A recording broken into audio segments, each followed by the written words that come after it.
Iguana Tales. Today we are going to be talking about cage needs. Now, of course, inside of a cage you're going to need a bunch of sticks to climb on.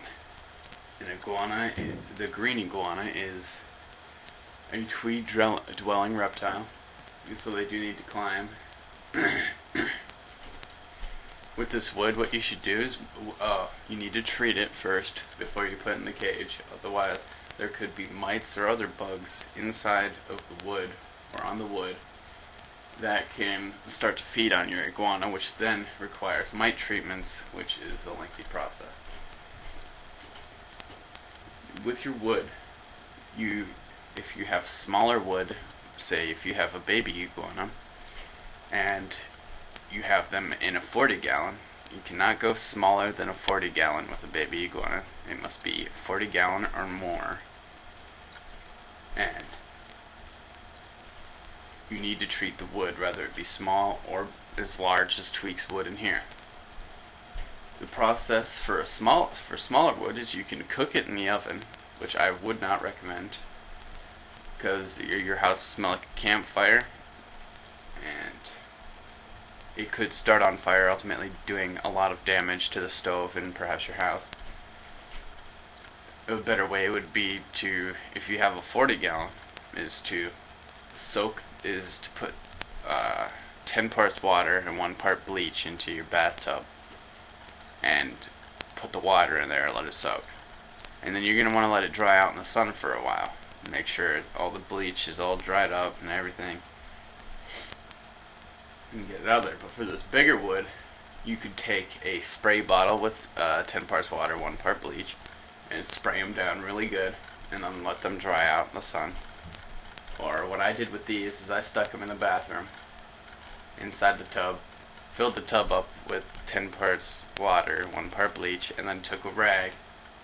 And it would probably be a good idea to wear gloves, because you don't want to work with bleach and get it on your skin.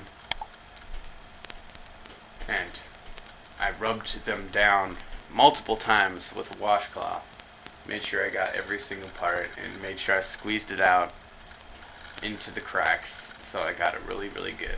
You want to make sure you treat the wood really good.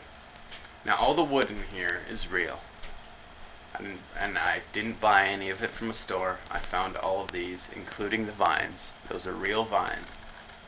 Now, working with vines, if they're fresh, you can already mold them. But if they are hard, and like in my case, you can fill the bathtub up with extremely hot water and let it soak in there for like 15 minutes.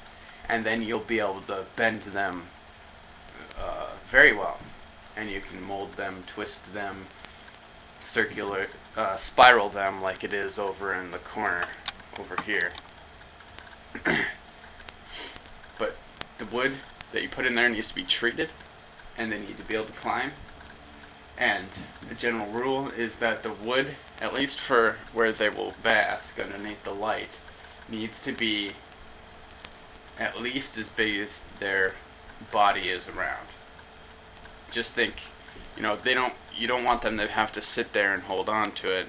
You want them to be able to just sit there right on top of it. And as you can see, the basking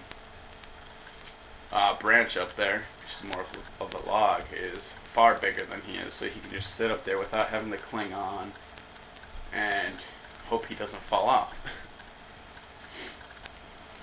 Now, if you're building a cage, it doesn't matter what wood that you use. You can use any wood that you want, but you have to seal it, and you should use a water-based polyurethane or a water-based sealer.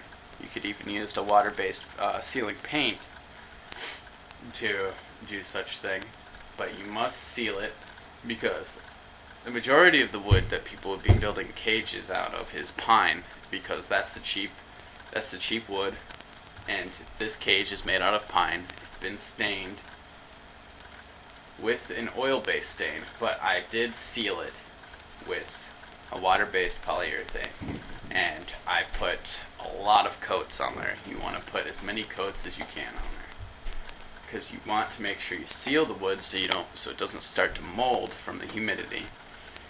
You want to seal the wood so it doesn't rot, it doesn't damage, and you also want to seal the wood because pine and cedar, they have oils inside of the wood that is actually toxic to the majority of all reptiles.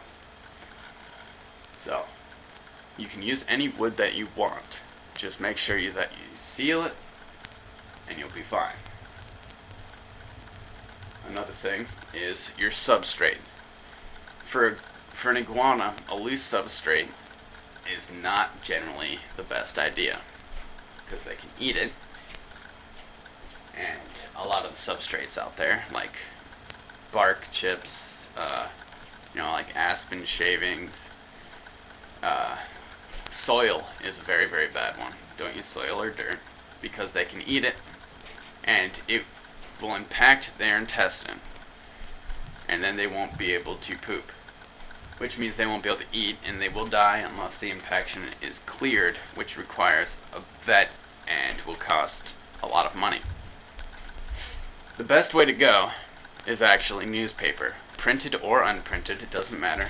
Some newspaper companies allow you to give out for free rolls of unprinted paper just as long as you give them the tubes back that they come on. I've never done this, but Muff Daddy 2 has done this, and that was pretty cool since it was free, I think.